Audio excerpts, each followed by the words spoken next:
Bienvenue dans DCP, du ciné et des Potes. votre émission bimensuelle de cinéma proposée par le Wishing Light Channel. Autour de la table, Fred, Julien, Jérém. Salut. Bonjour. C'est le dernier épisode de la saison. La team DCP prend des vacances bien méritées après 9 mois d'activité. Fred va partir au Japon. Et oui. Julien, Jérém et moi, on part en Irlande. Ouais, on va boire de la Guinness. C'est cool. Enfin, c'est peut-être ça pas le programme, toi, hein. du coup. Hein ? Pas toi du coup. Non, parce que moi je ferai Sam. Mais ne vous inquiétez pas, on revient en septembre tout bronzé, tout frais, pour une saison 2 qu'on espère aussi chouette que la première. C'est donc l'occasion de tisser un bilan de notre première année de DCP. On ne va pas faire de discussion autour de films d'actualité, on va se lâcher en chronique, en discussion à tout va, bref, on va s'amuser, parce que c'est les vacances. Ouais. On ne déroge pas à la règle quand même des actus. Qu'est-ce Oui, qui se passe oui. sur la planète cinéma ? On va commencer par Julien. Eh bien, ce 11 juillet, Shelley Duvall est décédée. C'est Donc, triste. l'actrice qui était surtout, pas surtout, qui était connue pour Shining, est décédée à 75 ans de complications au diabète. Mais Shelley Duvall, avant d'être Wendy dans le Shining de Kubrick, c'était surtout la muse de Robert Altman et aussi une star iconique des 70s, c'est-à-dire qu'elle avait été révélée donc par Altman en 70 avec Brewster McCloud, et elle a tourné 7 fois avec lui, donc notamment dans des films comme John Maccabée, dans Nashville et surtout dans Trois femmes. Mais au-delà de ça, sa carrière comporte aussi un film avec Woody Allen, avec Terry Gilliam, avec Steven Soderbergh et même avec Tim Burton. Donc voilà. Ah bon ? Oui, Frankenweenie. Ah ouais. Moi je me souviens surtout avec Terry Gilliam en vrai. Enfin Shining d'abord, mais Terry Gilliam. Et Voilà. Popeye. Oui, de Altman du coup. Ah bah oui. Voilà. Bien Donc vu. quand même une grande carrière. Réduite souvent à un seul film. Voilà. Mais- Donc si vous ne connaissez pas Shelley Duvall, il y a de quoi faire. Et ben moi, je vais vous parler de l'annulation du procès d'Alec Baldwin pour homicide involontaire. Parce que souvenez-vous, en octobre 2021, un scandale éclate après la mort d'Alina Hutchins, la directrice photo du film Rust, qui était en tournage à ce moment-là. La mort était survenue lors d'une répétition avec l'acteur qui devait tirer avec une arme qui aurait dû avoir des balles à blanc, mais il s'est avéré que l'acteur a bel et bien tué involontairement la directrice de la photographie. Et l'acteur s'était vu inculpé en janvier 2023, avant que les charges ne soient abandonnées en avril de la même année, avant qu'il soit de nouveau inculpé pour homicide involontaire en janvier 2024, qui vient donc encore une fois d'être annulé pour rétention de preuves, car des balles reçues par le shérif de Santa Fe correspondaient aux balles ayant tué donc, Alina Hutchins, mais ces balles n'ont jamais été transmises à la défense. Donc le vice de procédure vient d'être confirmé par la juge en charge de l'affaire, et donc l'annulation du procès est donc avérée. Autrement, par rapport à cet événement tragique, sachez que l'armurière en charge du film a quant à elle été condamnée à 18 mois de prison ferme en avril 2024. Moi je voudrais revenir sur un film qui vient de sortir à l'instant.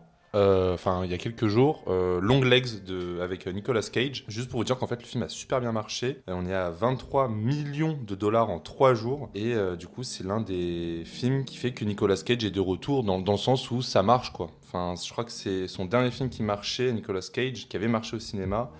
Ça avait été Prédiction d'Alex Proyas. Dream Scenario a pas si bien marché que ça. Moins de Bah, 10, à peu près ouais. 10 millions de dollars aux States. Donc voilà. Et qui était en fait un film en 2009. Donc voilà, Long Legs marque le grand retour, en tout cas marquant qui marche de Nicolas Cage. Un film que moi personnellement j'ai détesté.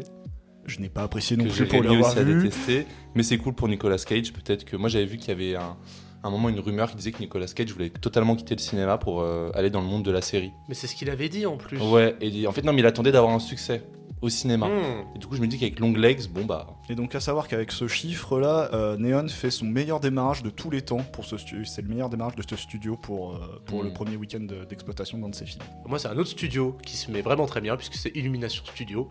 Parce que, en fait, avec le Moi Moche et Méchant 4, qui est le 6e film de la saga, et ben en fait, c'est devenu la saga d'animation la plus rentable de l'histoire. Genre, ils ont gagné plus de 5 milliards de dollars juste avec la saga Moi Moche et Méchant. Ils ont fait quoi d'autre comme saga d'animation Illumination ? Ouais. C'était eux qui avaient fait les Croods. Non, Non, il y comme a des eu- bêtes. Ouais, et il y a eu Tous en scène aussi, je crois. C'est ça. Mais en tout cas, ouais, Moi Moche et Méchant, c'est vraiment la saga d'animation la plus lucrative de l'histoire. La deuxième, c'est Shrek. Et en combinant le chapeauté avec ça aussi.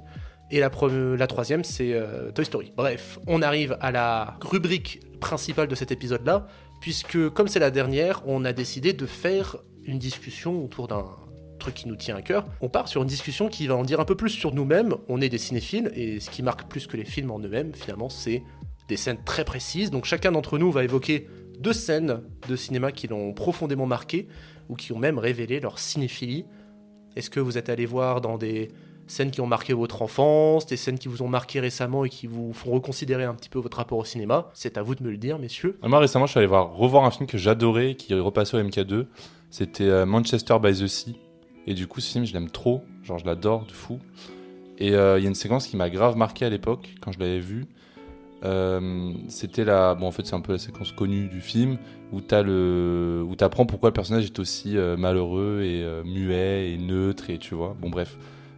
On connaît tous un peu le film, mais en gros, c'est un mec qui, sans faire exprès, qui est totalement bourré, sort de chez lui et en fait met le feu à sa maison parce qu'il avait pas mis une sorte de cage à feu de cheminée. Il a pas mis la grille de cheminée. Voilà, exact. Et t'as en fait ces 3 gosses qui meurent et sa femme qui survit. Et du coup, juste après ça, il s'en veut et tout le film, ça te montre une personne qui est genre vraiment qui a plus aucune émotion, quoi, qui ressent plus rien. Et du coup, je trouve que la scène est vraiment marquante de fou. Et en fait, après, moi, ce que j'aime dans cette scène, c'est que du coup, elle vient pas tout de suite dans le film. Elle arrive pas dans l'ouverture. Tu vois, on n'explique pas pourquoi ce personnage est comme ça.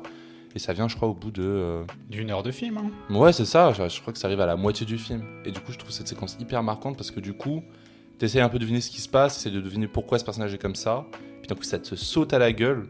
Genre vraiment, le film joue beaucoup avec des flashbacks qui sont pas forcément bien amenés. C'est-à-dire que des fois, tu retrouves le personnage en voiture, tu te demandes si c'est dans le présent ou dans le passé. Donc cette séquence, elle vient vraiment marquer, te dire, bah non, le film est bien au passé à ce moment-là.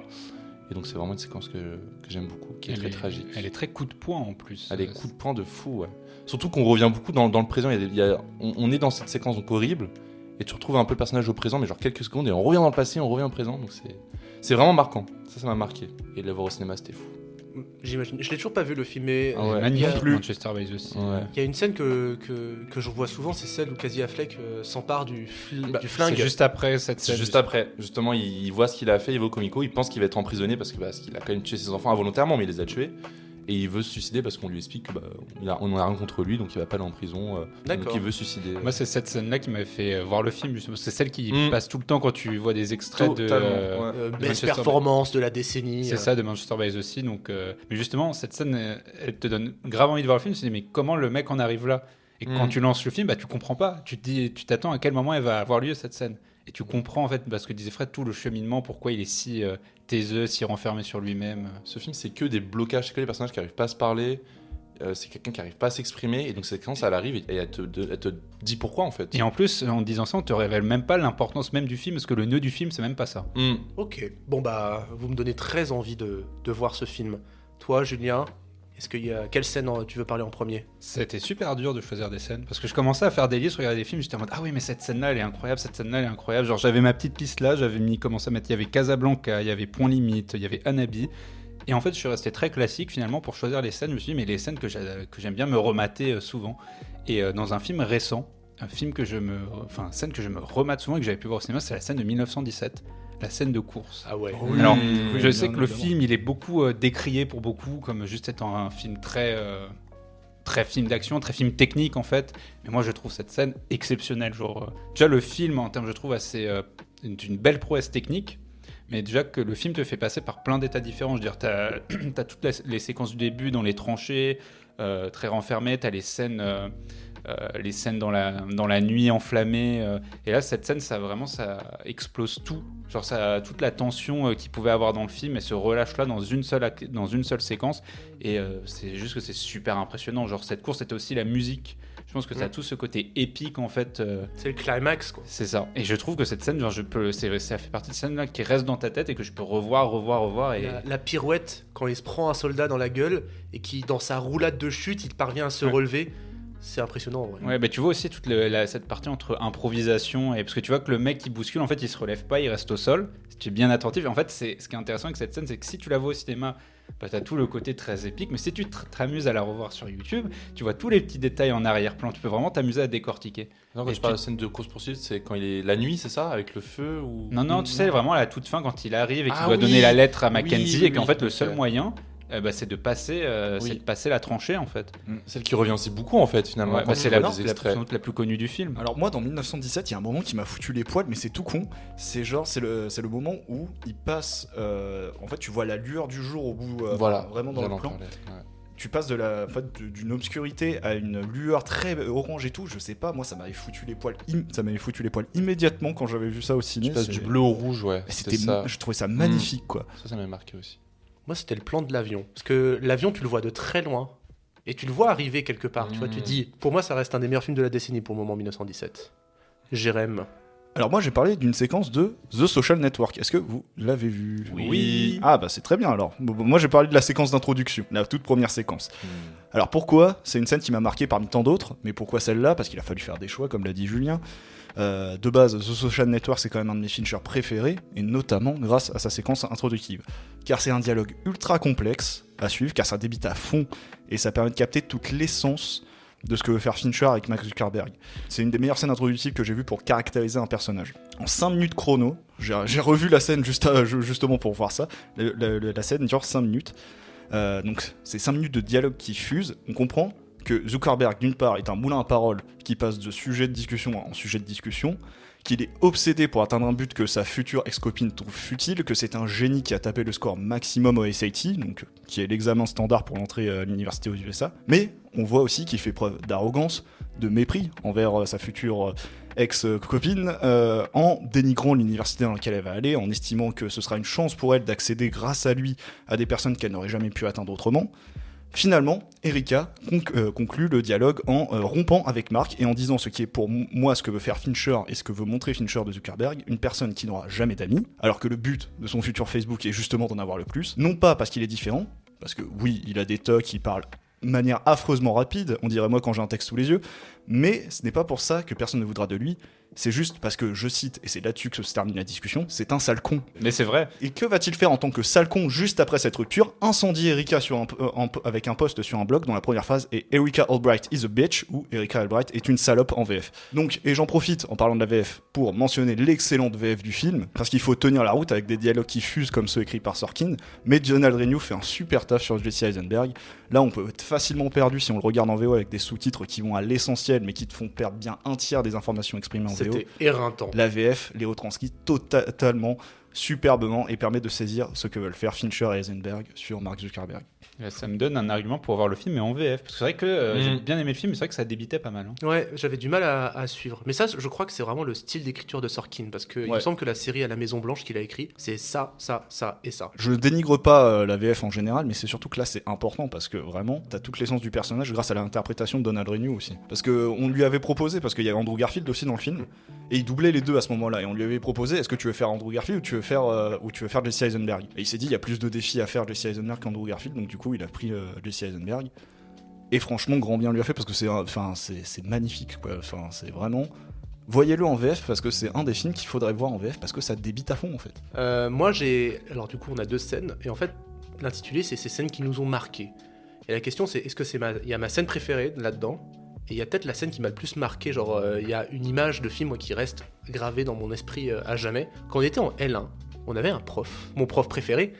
Et pour conclure un cours, je sais plus quel était le sujet du cours, pourquoi il nous a montré cet extrait, mais cette scène, c'était la scène finale de Requiem pour un massacre. Et la scène s'ouvrait avec le visage complètement horrifié, torturé d'un jeune garçon de 13 ans qui regardait fixement la caméra et qui, après avoir assisté au meurtre en groupe de soldats nazis, flinguait le portrait d'Hitler qui traînait par terre, avec tout un montage de scènes d'explosion et de marches nazies. Et cette scène-là, elle m'a extrêmement marqué dans le sens où genre l'image était forte, mais en fait elle avait pas le contexte qu'il y avait. Donc elle m'a extrêmement terrorisé parce que vraiment ce regard caméra, il est terrifiant, mais il y avait pas le contexte. Et du coup j'ai maté le film dans mon coin.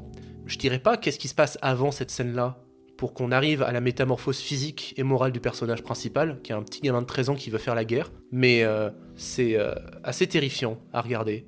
Et du coup, quand j'ai vu la scène avec le contexte, il y a une petite larme qui a coulé le long de ma joue, ce qui m'est pas arrivé depuis. C'est la dernière larme que j'ai coulée devant un film, parce que franchement, ça m'a terrorisé. Je voulais parler d'une scène aussi de Requiem pour un massacre, mais pas celle-là. Mais en fait, je profite de ton incursion dans Requiem pour un massacre. Est-ce que c'est la scène de la boue ? C'est la scène du charnier. C'est celle où il court et on voit ce qu'il y a derrière le panotage, voilà. Ce panotage, il te reste en tête jusqu'à la fin de ta vie. Voilà, pareil. Tu ne peux pas l'oublier de ton esprit. Et en fait, ce qui est fou, c'est que c'est un mouvement de caméra tellement simple, mais ça dit tellement tout. Pour remettre du contexte, et vraiment, c'est une énième partie de ce qu'est Requiem pour un massacre. En gros, le personnage revient dans son village. Et en fait, il n'y a personne. Le village est vide. Et t'as déjà une atmosphère très inquiétante, parce que c'est pas normal que le village soit vide. Donc en fait, tu as toutes les théories qui passent, est-ce qu'ils se sont enfuis, est-ce qu'ils sont capturés, etc. Et en fait, tu vois le personnage de face, lui est de dos, et en fait, la caméra va se déplacer, tu vas voir ce qu'il y a dans son dos. Le personnage ne va jamais voir, ne va jamais se retourner. Si, il y a la fille qui voit. Oui, justement, mais qui lui se ne voit retourne. pas. C'est ça, lui ne voit pas. Lui ne voit pas. Et lui ne voit pas, et en fait, derrière lui, tu as un charnier de corps. Mais quand je te dis un charnier, c'est un charnier énorme. Et ça te coupe, c'est très très très très fort. Voilà. C'est très difficile de se relancer dans le film après. Parce que d'un côté, ça te terrifie, mais ça te sort du film. T'as absolument envie de sortir de ça. Ça m'avait fait le même effet avec Hérédité. C'est genre, tu sais, la scène elle est tellement brutale. La scène de la voiture. Voilà, l'image est tellement choquante que t'as besoin de faire pause sur le film et de respirer un coup. Voilà, Sauf quand tu le vois au cinéma, parce que là, tu peux pas. c'est ça. Mais ces deux films-là, Mais- je les ai vus sur mon ordi. Je n'ai pas vu Requiem pour un massacre, et s'il faut que je le voie, je le verrai en salle par contre. Je t'en Il y a conjure. pas- Ouais, je crois qu'il y a des séances un peu. Je pense que je peux trouver ça facilement, Mais, c'est- peut-être dans les quartiers latins. Ça m'a pas autant traumatisé que Ah ouais m'attendais, ouais. Ah, je trouve que En fait, c'est- moi, je l'avais regardé en français. Ah ouais.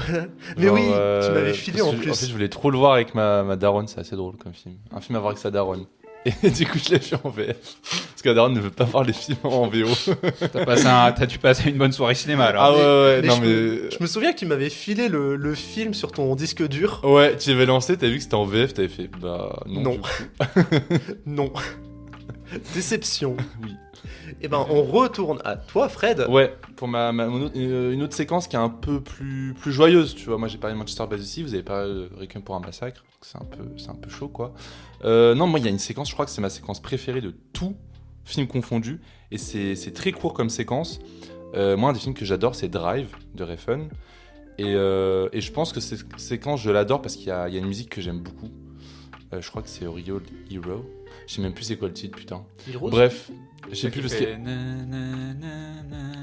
Je crois que c'est celle-là, ouais. Je crois que c'est celle-là. ça ouais. me fait marrer. Ouais, voilà, je crois que c'est celle-là. Oh, le Shazam de Bref, Julien. et en fait, ce Drive, déjà, c'est un film que j'ai l'impression qu'il se ressent, quoi, qui est très palpable comme film. Moi, j'adore ce film parce que les musiques, parce que beaucoup de silence, parce que bah, du coup, Gosling, comme il a une sorte de jeu un peu qui est très muet, bah, ça te laisse le temps, toi, de ressentir des choses, j'ai l'impression. Je sais pas si vous voyez. Si, si.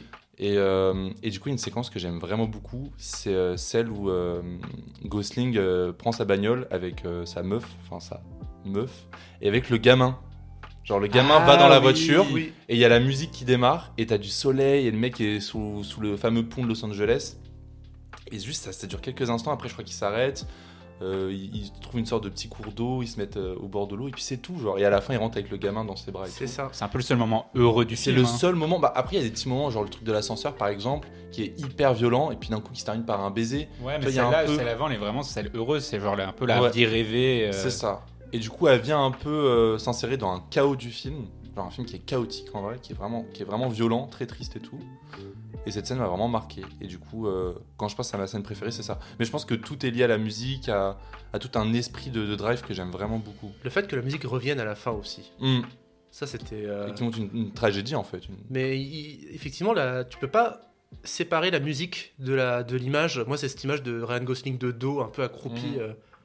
Et effectivement, la musique, ça me fait passer à la musique, ça me refait penser à cette image. C'est ça. Mais derrière, il y a plein de films que j'aime vraiment beaucoup et je me rends compte que ce que j'aime dans le film, c'est la musique, quoi. Into the Wild, avec, tu vois, Vedder.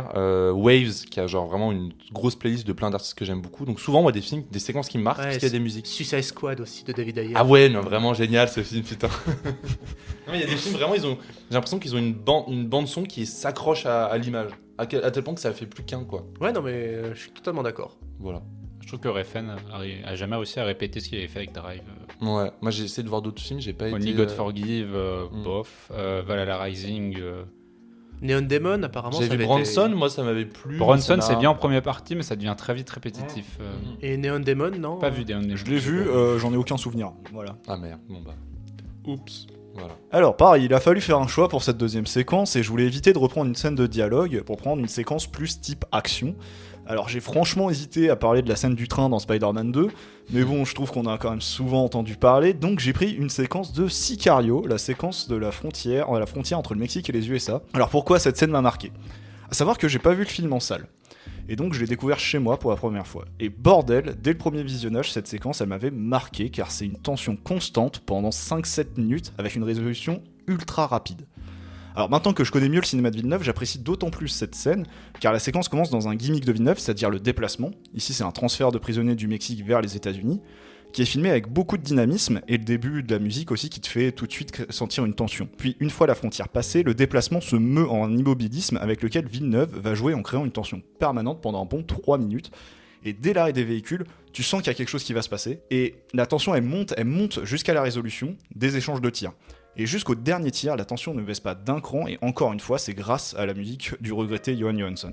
Mais aussi grâce à la mise en scène de Villeneuve, qui utilise beaucoup de plans très longs, qui permet de maintenir la tension. Et je pense, Cohen, tu adorerais cette scène, parce que le scénariste l'a voulu comme un hommage dans le style à la séquence de braquage de Heat. Ok. Vois Sicario. Mais ça fait des mois et des mois que tu me dis qu'il faut que je le mate. Il est en face de moi en Blu-ray, là, derrière toi. Ouais. Et donc je profite du fait de parler de Sicario et de son scénariste pour vous dire que ce film est le premier d'une trilogie baptisée Trilogie du Nouvel Ouest, entièrement scénarisée par Taylor Sheridan, comprenant également Comancheria ou Hell or High Water en VO, réalisé par David Mackenzie, et Wind River, réalisé par Taylor Sheridan lui-même, qui selon moi est une des meilleures trilogies des années 2010. Et sachez que même la suite de Sicario se vaut bien. On n'est pas au niveau du premier, mais ça reste un film très correct et une bonne suite au premier volet. Ok, donc là c'est à mon tour de parler de ma scène préférée. Est-ce que je peux deviner? Vas-y. Édouard Romain d'Argent. Oui, tu le sais très bien. Ah oui, c'est vrai que tu le dis souvent. Moi, j'allais dire Batman, Dark Knight. Bah, Dark Knight, pour moi, le film est parfait, mais genre, il n'y a pas une scène qui ressort plus qu'une autre, à part peut-être la fin. Non, c'est soit ça, soit la fin de Seven, mais Édouard Romain d'Argent, je suis curieux. il n'y a pas de scène qui me fait plus planer que la scène de la danse dans Édouard Romain d'Argent. Parce qu'en fait, j'aime plus Tim Burton. Genre, en tant que réalisateur, en tant que mec, aujourd'hui, j'aime plus du tout ce qu'il fait. Genre, on avait regardé le premier épisode de Wednesday. Genre, je trouve qu'aujourd'hui, c'est devenu très cynique, mais cynique creux, Tim Burton.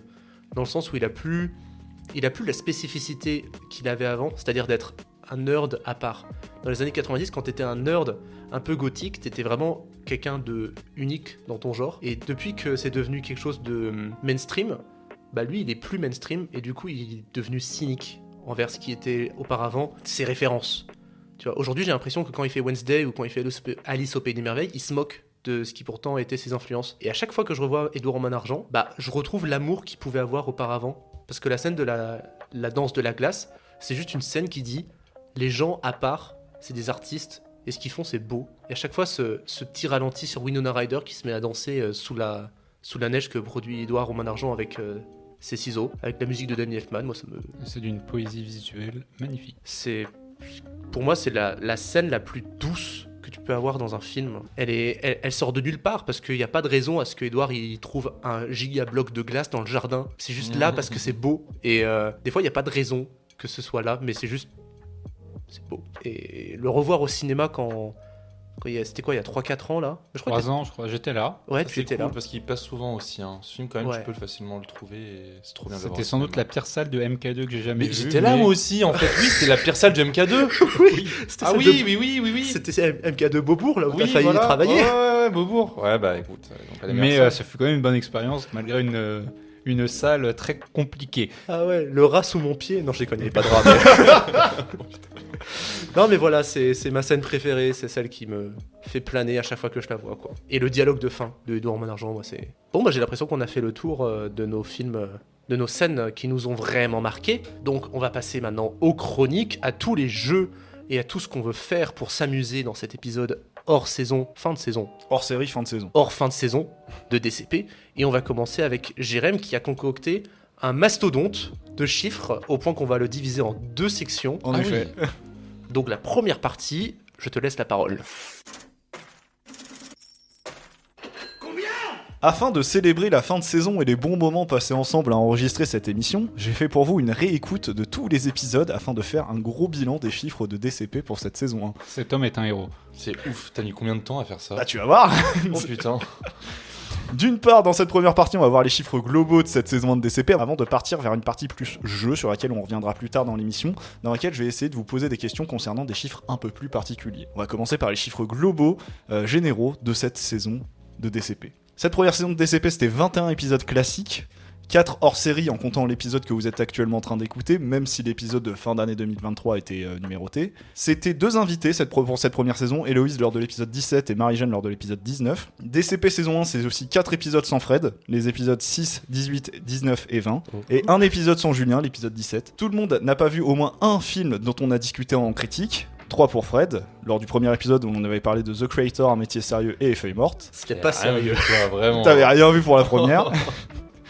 2 pour Julien, avec So X et Late Night with the Devil.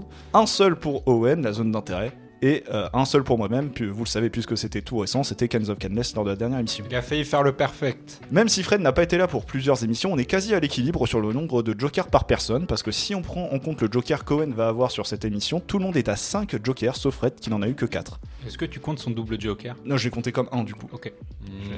Au total, pour cette première saison de DCP, nous avons parlé de 40 films en critique, soit quasiment 2 par émission. En plus de cela, nous avons évoqué 29 films en rattrapage, ce qui fait un total de 69 films de l'actualité dont on a parlé. Et donc si jamais vous voulez faire comme moi, comme un grand malade et réécouter tous les épisodes de DCP hors série compris, il va vous falloir 26 h 17 minutes et 52 secondes, soit une bonne journée à écouter nos belles voix. C'est tout ce temps que j'ai monté. L'émission la plus longue, sans compter les hors-séries, c'était l'épisode 5 qui durait 1h30, sur lequel on avait parlé de Napoléon, de How to Have Sex et de... C'était qui fois le dernier? Merde, j'ai oublié. Et le Fincher, The Killer. Oui, The Killer, merci. En effet. Et l'émission la plus courte était l'épisode 13, dans lequel on avait parlé de Ferrari et de la salle des profs, qui avait duré 55 minutes et 11 secondes. Alors, vu que nous parlons de la première saison de DCP, parlons des premières fois de DCP. Le tout premier film dont le nom a été évoqué dans DCP restera pour toujours et à jamais Rogue One, A Star Wars Story. Voilà. Ok. Le tout premier réalisateur dont le nom a été évoqué est Jean-Jacques Hano. Ah bon? Oui. Le tout premier acteur dont le nom a été cité, c'est Nicolas Cage. Pas étonnant. Et la toute première actrice dont le nom a été cité, c'est Brie Larson. Voilà. Ça restera pour toujours et à jamais ces noms-là. Je me suis dit un Rogue One dirigé par Hano avec Nicolas Cage et Brie Larson. Je veux ce film. Allez, le tout premier film dont on a fait une critique, c'était The Creator, du coup.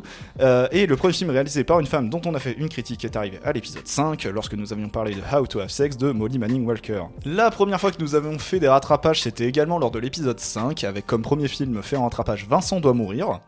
La toute première utilisation de Feu, notre soundboard, était le C'est de la merde de Caradoc dans Camelot et lancé par moi-même. Et pour évoquer vite fait notre soundboard que nous avons arrêté d'utiliser à l'épisode 6, mais sur lequel nous avons pu abuser, car nous l'avons utilisé au total 43 fois sur 5 épisodes, donc une moyenne de 8,6 fois par épisode. On a bien fait d'arrêter. Oui. Nous n'oublierons jamais. À savoir que le son le plus utilisé était le fameux Tu vas chialer, passé 16 fois au total, soit à lui seul quasi 40% de tous les sons utilisés. Ça me manque, moi. Le Tu vas chialer? Ouais, Mais c'était marrant parce qu'en fait, on savait jamais sur quel bouton c'était quoi. Du coup, on les passait en revue. On les passait tous en fait à chaque fois. Et revenons sur les premières fois avec la première série évoquée American Horror Story et le premier jeu vidéo cité, c'était The Last of Us. Oh, génial. Ça, c'est bien. Penchons-nous maintenant sur les films que nous avons critiqués en tant que films d'actualité. Là, je ne vais pas prendre en compte les rattrapages. Nous avons discuté de films de 11 nationalités différentes. Sans surprise, plus de films américains pour 15 d'entre eux, donc moins de la moitié quand même. Viennent ensuite les films français avec 8, et enfin les films britanniques avec 6. Pour les nationalités dont nous avons évoqué qu'un seul film, on peut citer pêle-mêle l'Allemagne avec La Salle des Profs, la Corée du Sud avec Saturne à Séoul, ou encore le Canada avec Vampire humaniste cherche suicidaire consentant. Nous avons discuté de 4 films réalisés par des femmes, donc il faudrait peut-être qu'on bosse là-dessus l'année prochaine. Le film le plus long dont nous avons parlé est Killers of the Flower Moon avec ses 3h26, et le film le plus court dont nous avons parlé est Dali avec son 1h17. Ressenti, 3h26. Pour rester sur les durées, sachez que si vous voulez réécouter uniquement les critiques de DCP, il va vous falloir 10h31 minutes, donc les critiques occupent 40% du temps total des émissions. Allez, et si on veut se faire un petit top 3 des films dont on a parlé le plus longtemps en critique, en troisième, Pauvre créature, qui était le seul film critiqué de l'épisode 9, sur lequel nous avons passé 20 minutes et 24 secondes. En deuxième, Bâtiment 5 de Ladji, car même sans Fred, nous avions discuté de ce film pendant 20 minutes et 38 secondes. Et le premier, on sait très bien Et le lequel premier, c'est. vous avez deviné lequel c'est, dites-le moi. L'exorciste. En effet, l'exorciste dévotion lors de l'épisode 2, sur lequel on a passé 23 minutes et 5 secondes. On n'avait pas de filtre. Ah ouais, non, mais c'est surtout qu'on avait détesté ce film, je pense, Déception. ça a pas mal aidé. Hein. Et donc, à l'inverse, si on prend les 3 films dont on a parlé le moins longtemps, alors est-ce que vous pourriez deviner lesquels c'est ou pas? Ferrari, on est resté longtemps dessus. Non, il Oh. fait pas partie du top 3. Second tour? Non plus. Bon, alors en troisième, c'est How to Have Sex, dont Ah on a bon parlé 11 minutes et 5 secondes. Oh putain, je pensais qu'on avait grave parlé du film. En deuxième, c'est Drive Away Dolls, dont on a parlé 10 minutes et 26 secondes. Et en premier, est-ce que vous l'avez vraiment pas le premier? Vous pouvez pas essayer de trouver? C'est vraiment vers les épisodes 15-17 parce qu'on passait un peu vite. Non, pas C'est du un tout. des premiers ou non? C'est un des premiers, ouais, en effet. Créateur? Non, c'est Les Feuilles Mortes. On a Ah, passé non. c'est le seul film sur lequel on a passé moins de 10 minutes parce qu'on en a parlé que 9 minutes et 15 secondes. Voilà, c'est tout pour cette première partie. On se retrouve plus tard dans l'émission pour la partie qui va peut-être vous intéresser le plus, le nombre, les réalisateurs cités, etc., les acteurs, les films cités, tout ça. Ça, moi j'attendais de voir combien de fois on a cité Dupieux. Voilà, tout ça sera dans la deuxième partie et je vais vous faire jouer On là-dessus. va renommer l'émission Dupieux. Moi, je pense que c'est celui qui a été le plus cité dans cette. Et bah vous verrez tout à l'heure. Il y a 2 semaines, moi je vous ai parlé d'un petit film devenu un grand classique du cinéma d'horreur et qui a acquis au fil des ans un statut culte. Je vous ai parlé de Massacre à la tronçonneuse et surtout je vous ai parlé du tournage de Massacre à la tronçonneuse. Bah là je vais vous reparler d'un tournage qui s'est très mal passé, d'un autre petit film devenu un immense classique, mais pas du tout dans le même genre, puisqu'aujourd'hui je vais vous raconter le tournage de ce qui est considéré comme un des plus grands nanars de l'histoire du cinéma. Rare. Mais qu'est-ce que t'as avec ce film à chaque Je fois sais pas, à chaque fois je pense à un tournage horrible, je pense à Roar. The Room. Oh. Et en fait, le calvaire The Room, lui, il peut se résumer en un nom, c'est Tommy Wiseau. Parce que c'est Tommy Wiseau que est The Room. En fait, s'il n'y avait pas Tommy Wiseau, The Room ne serait pas, et The Room ne serait pas ce qu'est The Room sans Tommy Wiseau. Mais en fait, j'insiste sur Tommy Wiseau parce qu'il est la clé de compréhension de tout ce qu'est The Room. Oh, hi Marc. Faut savoir que Tommy Wiseau, j'adore ce nom, c'est le scénariste, réalisateur, producteur, acteur principal, distributeur de ce projet qui est considéré comme sa vision, son chef-d'œuvre qui sera à même de surpasser Citizen Kane d'Orson Welles. Parce que oui, si Citizen Kane c'est un chef-d'œuvre, c'est parce que c'est le premier film d'Orson Welles et du coup il fallait absolument que le premier film de Tommy Wiseau soit le chef-d'œuvre ultime de Tommy Wiseau. Mais qui est Tommy Wiseau en fait ? En fait, on sait pas vraiment, parce que malgré les interviews, le monsieur il a jamais donné beaucoup d'indices sur ses origines, et vu que son accent il est vraiment très bizarre et très forcé, en fait on n'arrive vraiment pas à identifier les origines du mec. Donc un jour, c'est Greg Sestero, un jeune acteur en devenir qui monte à Los Angeles et qui s'inscrit à des cours d'acting, qui souhaite devenir une star d'Hollywood, et il croise la route de Tommy Wiseau, et il est fasciné par le charisme de ce mec. Il a les cheveux longs, il a une moue très bizarre, puis il a cet accent quoi. Oh hi Mark. Charismatique, je sais pas si c'était le mot pour Tommy Wiseau. Mais il y a une aura étrange, tu vois, et tu peux être sous le charme. Sauf que Wiseau, c'est un mec à part. Genre, c'est une forme d'artiste qui est très particulière, qui arriverait presque à te faire croire que le caca qui vient de pondre, en fait, c'est la nouvelle Joconde. Et lui-même, il est persuadé de son génie, en fait. Il parvient à rameuter assez de gens pour le suivre dans ses projets les plus fous. Et le projet le plus important de Tommy Wiseau à ce moment-là, c'est The Room. Donc The Room, en fait, c'est un huis clos dans lequel Johnny, donc incarné par Wiseau himself, vit une idylle avec Lisa, sa future épouse, mais pour une raison, on ne sait pas, Lisa se met à courtiser Mark, qui est incarné par Sestero et qui est le meilleur ami de Johnny, et ensuite ça part dans une intrigue de feu de l'amour, saupoudrée de scènes de cul très longues, de jeux d'acteurs très mauvais, et d'un montage assez merveilleux quand même, parce que les scènes de sexe qui durent 5 minutes, ça a un sens. Et la mise au point. La mise au point. Mais c'est fou parce qu'il faut se dire que dans l'esprit tordu de Wiseau, tout ça a un sens. On était ensemble quand on l'a vu, non ? Oui. Cet événement avec les fourchettes sur la C'est longue ça. table. Alors, moi je l'ai pas vu parce que franchement je pense que j'ai autrement mieux à faire dans mon temps que de Franchement, regarder avec The un Room. événement, Je pense que c'est un film qui doit être vu dans des séances spéciales pour apprécier son côté nanardesque. On en parlera après, mais il faut savoir que du coup, Wiseau, il a financé lui-même, à lui seul, la production de son film. On sait pas d'où il a sorti cet argent, mais il a sorti 6 millions de dollars. Ça a coûté 6 millions de dollars The Room. 6 millions, et tu vas très vite comprendre pourquoi. Parce que Wiseau producteur, donc déjà Wiseau, il voyait le numérique comme quelque chose de très novateur, de très important. Du coup, il s'est dit, c'est trop bien, je vais tourner simultanément avec une caméra numérique et une caméra pellicule, et on va faire un montage des deux. Sauf que Mais c'est pas possible ça. exactement, du coup ça marche pas, et rien que du coup tu as la location d'une caméra 35 mm et la location d'une caméra numérique, ça double ton budget, et surtout Wiseau, il ramenait les caméras chez lui le soir, et il revenait le lendemain matin très en retard, ça lui arrivait d'arriver 2-3 heures en retard sur les plateaux de tournage. Aussi, et ça l'équipe technique s'en est rendu compte une fois la caméra allumée, Wiseau il oubliait très souvent son texte, qu'il avait lui-même écrit. Et surtout, il jouait très mal, donc il y a énormément de prises ratées, et le tournage a pris un retard monstre au point qu'une grève entre les techniciens a eu lieu, et la grève, Wiseau, il a résolu en sortant son chèque. Donc au total, ce petit huis clos, qui dure 1h30, il a été tourné en 6 mois. 6 mois pour The Room. 6 mois pour The Room. Écoutez, moi j'ai fait plein de tournages horribles, des trucs vraiment qui étaient horribles. Je tombais sur des réals mais qui savaient pas tourner, qui connaissaient rien à la vie, etc. Mais ça durait 2 jours maximum, tu vois.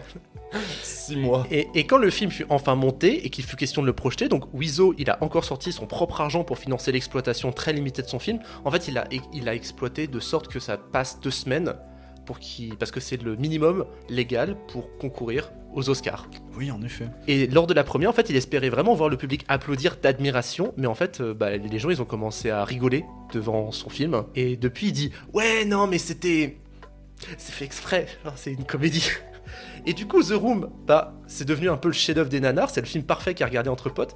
Et nous, donc, on l'a vu dans un bar, et il y a des règles. C'est comme le Rocky Horror Picture Show maintenant, il y a des règles pour regarder The Room. Par exemple, quand la mise au point est mal faite, il faut crier le point. Quand il y a des scènes de sexe, il faut clapper dans les mains.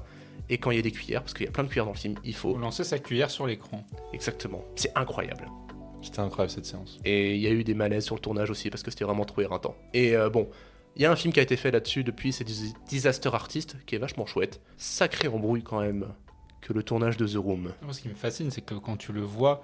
Enfin, vraiment, c'est un film, genre, pour les étudiants au cinéma, c'est vraiment un film qu'il faut voir, parce que c'est tout ce qu'il faut pas faire, en fait. Exactement. Genre, en termes de mise en scène, en termes de montage, mais même en termes de rythme, il y a des scènes dans The Room qui n'ont aucun sens. De moment de coupe, en fait. Moi, j'ai le souvenir d'une scène dans The Room, c'est le moment où il va acheter des fleurs. Cette scène, en termes de découpage, ça n'a aucun sens. Enfin, il filme un chien pendant je ne sais combien de temps, tu repasses chez le fleuriste, et là, tu me dis que ça a coûté 6 millions et que ça a pris 6 mois. C'est Ouais. totalement fou. Non, et puis vraiment, à chaque fois qu'il coupe, qu'il décide de couper dans tel plan, dans telle scène, c'est jamais le bon timing. C'est toujours décalé. Il y a un truc qui est fou dans ce film. Et c'est absolument délirant. Et c'est un peu épuisant à la fin. Parce que j'ai adoré les 45 premières minutes. Les 45 dernières, c'était... À force de jeter ta cuillère, de dire oh, I mark et de crier le point. J'avais mal aux mains à force de clapper dans mes mains. Bref, matez The Room, en vrai, c'est quand même vachement drôle. À revoir entre potes, pas tous. Ouais, entre potes avec des bières et des cuillères. On va enchaîner avec les jeux. Et on va commencer par mon jeu. Tu as dit, Jérémy, qu'on avait parlé de 69 films au total, il me semble. Oh non. Rattrapage compris, oui. Rattrapage compris. Ce que j'ai fait, c'est que j'ai pris des extraits de nos critiques précédentes, et à partir de ça, on va vous entendre, messieurs, vous allez vous entendre. À partir de ça, vous allez devoir deviner de quel film on parlait, à partir de ces extraits pris hors sujet, J'adore. C'est hors incroyable. contexte. C'est incroyable. Voilà. J'ai pris 10 extraits, donc vous allez avoir 10 films. Alors, devinez 10 films dont on a parlé, et on va commencer avec cet extrait. N'empêche, je hais ce film. Ah, il L'Exorciste. était, mais rouge de haine envers le film quand on est sorti de la salle, je l'ai vu avec lui. C'est le deuxième acte. C'est le deuxième acte. Oh. Bien joué. On parlait du deuxième acte. Je hais ce film. Donc, Moi, niveau son, j'ai repensé aux grosses boules noires qui font. Ouais. J'ai adoré. J'étais vraiment Ça, dans c'est le délire. drôle, Là, j'étais non. vraiment dedans. Ouais, quoi. voilà. C'était incroyable. Il y a des trucs niveau visuel, on peut en parler. C'est. Alors c'est Fred qui parle de l'Empire du coup. oui, C'est ça, ouais. des grosses boules qui font. Je le fais vachement moins bien que toi. T'as un truc avec tes cordes vocales, mec, je comprends pas, mais j'admire. Peut-être la meilleure phrase de l'histoire de DCP. S'attacher au personnage, c'est compliqué. En même temps, est-ce que t'as envie de t'attacher à un nazi? C'était quel épisode ça? Attends, on va la donner à Fred. La zone d'intérêt. Mais t'as raison, je la balance mais hyper naturellement. Génial. Un extrait plus analytique. Globalement, tout le monde dit que c'est un très bon film. Mais c'est pas lui qui décide la Ouais, réception du mais film. justement, ce que je dis, c'est que c'est ça, on pourrait dire que c'est le mec qui est dans le système, et du coup, vu qu'il est anti-système, il fait exprès de rendre un film moche, inconfortable, etc., pour montrer qu'il serait contre le système. On pourrait le voir de cette manière-là Ça, aussi. je peux comprendre. Vous vouliez dire? Non, moi après j'aime bien Nicolas Marié, donc j'étais content de le voir. Ouais, ça peut se comprendre. Non, en vrai, en plus, moi, les gags, j'ai rigolé à quelques instants. Le caméo de David Marseille. Voilà, et je voulais en parler, le meilleur caméo de l'année. On va dire Julien, on partage un peu le truc. bien sûr. C'était second tour de Dupontel. Bah voilà. Bon, je pense que celui-là, vous allez très vite l'avoir aussi. D'abord, les exercices d'étirement de Fassbender. Parce que c'est toi. Non, j'en suis pas encore là. Mais je trouve ça très impressionnant et ça m'inspire pour faire mes étirements. La- J'avoue, le début, à un moment donné, il fait un mouvement, il était en mode waouh, quand je pourrais faire ça. Ah ouais, non, mais j'ai hâte. Deuxième chose, j'ai beaucoup aimé Tilda Swinton. Oui. Voilà. La scène, toute la séquence avec Tilda Swinton était super cool. Elle a fait une superbe blague sur un ours. Voilà. Oh non, c'est tout. Oh, putain, Non, c'est tout ce qu'il a retenu de Tilda Swinton, non, c'est la non, blague de non, l'ours. non. Donc c'est quand tu parles de The Killer, Mais je me souviens même plus de c'était quoi la blague de l'ours du coup. Moi non plus. non plus. Vous êtes marrant à détester Romain Duris, hein, vous êtes plusieurs dans mon entourage à dire que vous l'aimez pas. Non, mais je l'aime bien. Mais Bah j'aime bien alors. le détester. Il y a une différence, c'est que dans Qu'est-ce- ses rôles, je suis en mode on dirait je vais te gifler, tu vois, j'ai envie de te. Ah, je t'aime pas, tu vois. Ah bah c'est Mais putain, c'est il ma le relation joue bien. avec le film en fait. C'est le règne animal. Perdu. Non. Les trois mousquetaires. Bah non. Bah, dans quel film il y a Duris et on l'aime pas et... Oh, j'ai envie de le taper. L'arnaqueur. Non, mais qu'on a Non, parlé. on a cette parlé, année. faut qu'on a parlé. Ah, le piège là. Mais c'est vrai que c'est pas lui l'acteur principal du film, il est. Oh putain, c'est dans Dali alors. Bah ouais. Ouais, c'est vrai qu'il est dans Dali, j'avais totalement oublié. C'était un beau piège. Mais je reviens un peu à ce que tu dis, les plans très larges de haut. C'est pas mal parce qu'au début du film, les plans très larges et très dansants qui te montrent les plaines, par exemple, t'as ce plan au début du film qui te montre vraiment l'ensemble du terrain de William Hale. Et qui s'étend à des kilomètres à la Et c'est beau, en plus.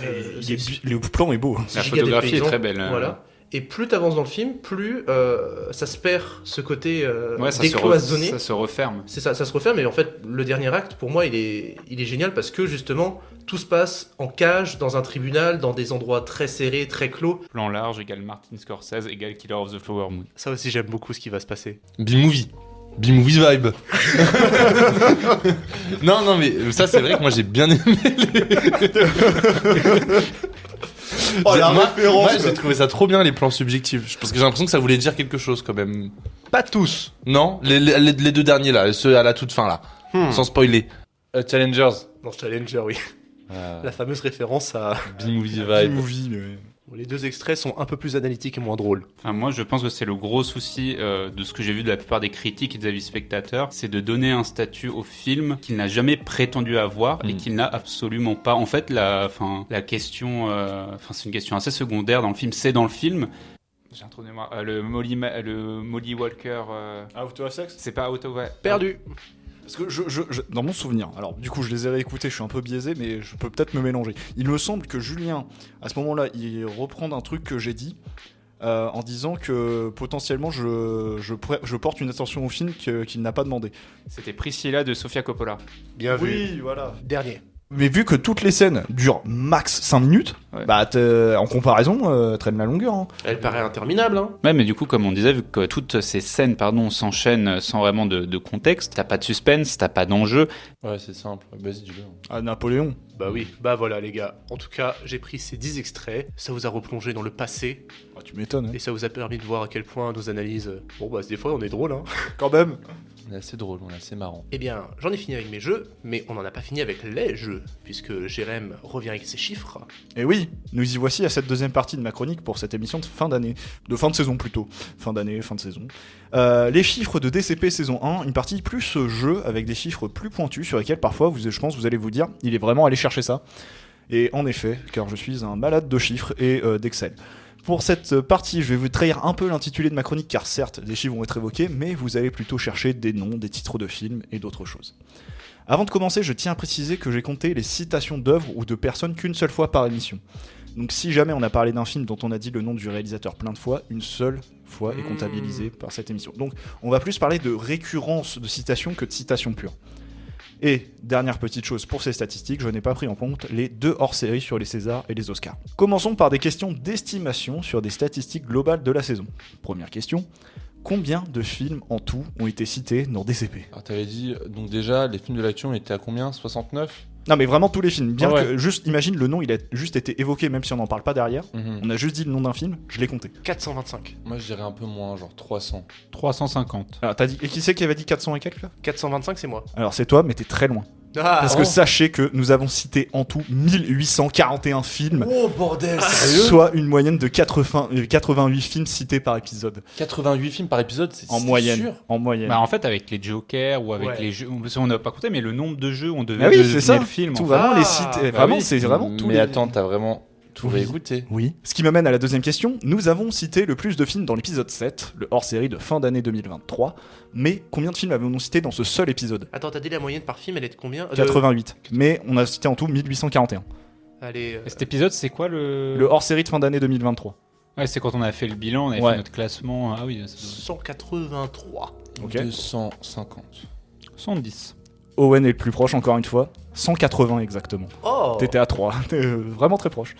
180 rien que pour cet épisode-là. En effet, c'est l'épisode dans lequel nous avions le plus cité de films. Et pour l'anecdote, sachez que l'épisode dans lequel nous en avons cité le moins, c'est l'épisode 11, où nous en avions cité que 36. Troisième question, toujours sur les films, du coup, 1841, c'est donc le nombre de films au total cités en comptant toutes les citations. Mais si on ne prenait que de manière unique tous les films cités, à combien sommes-nous ? Ah bah oui, ça veut dire que si on a parlé, je sais pas, de Killers of Flower Moon, Dans plusieurs émissions. ça comptait... Mais- Ah mais d'accord. là, on va vraiment prendre que les films qu'on a cités qu'une seule fois. Ah oui, parce Enfin, que je me tous dis... les films. Enfin, voilà, 1841. Le nombre total de tous les films cités, s'il y en a qui ont été cités dans plusieurs émissions, c'est au total. Mais si on prend tous les films que de manière unique, à combien de films on est ? 700. Ah, 1200. voilà. 900. 1204. Owen, je sais pas comment tu fais, mais t'es très très fort. Oh, bah, dis Parce donc. qu'il y a donc 637 films que nous avons cités au moins dans 2 épisodes. Bah ouais, parce que dès qu'on se met à parler des jeux, au final, Ça va vite, hein. c'est là où ça fuse. Pour cette 4e question, passons sur les réalisateurs et réalisatrices. Combien de réalisateurs, réalisatrices avons-nous cités dans cette première saison? Pas de manière unique, mais en global. Bah, du coup, beaucoup aussi. Ouais, 400. 600. Allez, je mets entre les deux, 500.